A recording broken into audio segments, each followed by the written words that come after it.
Hi, it's Roland Jones. This is another short video in a series on preference and fraudulent conveyance issues. This is a interesting case out of Iowa. Um, the debtor was a kosher meat packing plant. The defendant was a distributor of kosher foods in New York. Um, the issue here was what's new value? What is considered to be subsequent new value um, as far as meeting the terms of that defense?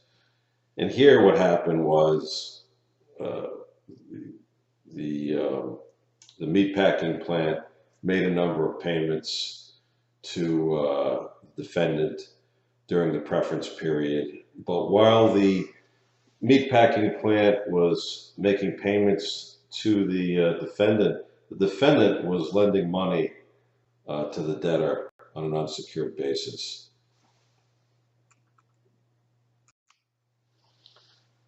The defendant argued that while it was receiving these transfers during the preference period, subsequent to these transfers, it was making unsecured loans, and that these unsecured loans count as subsequent new value.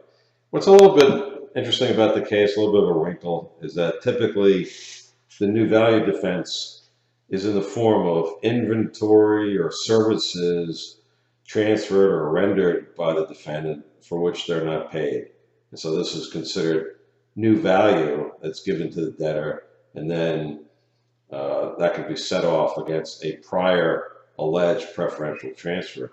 But here, there wasn't any service or product that was delivered. It was an unsecured loan. Um, so the issue was, was the court going to consider this new value instead of the typical new value, which is inventory or services?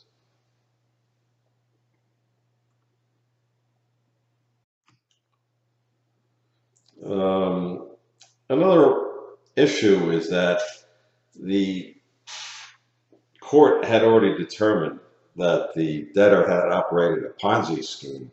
And so the issue is, well, okay, so let's say I buy the argument that um, granting unsecured credit and actually transferring money on credit to the defendant, I'm sorry, to the debtor, is new value. Then how did this benefit? How is this? How does this benefit the debtor? Do I have to make that analysis? Because here, this was a giant Ponzi scheme. So it just enabled the Ponzi scheme to continue.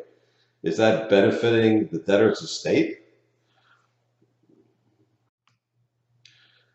Well, this is the applicable code section 547C4.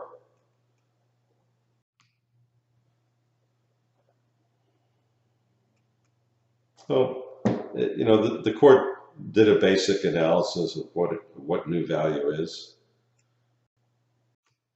Drum roll. The court determined that yes, it's new value. It doesn't matter whether it's you're transferring inventory or services on credit and you're not getting paid for it.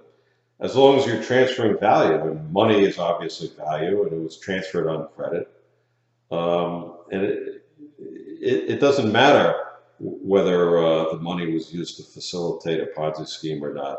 The court's not required to make that analysis.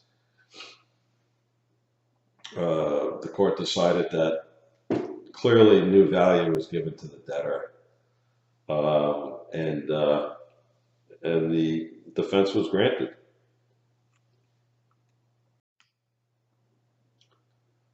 What's the takeaway here?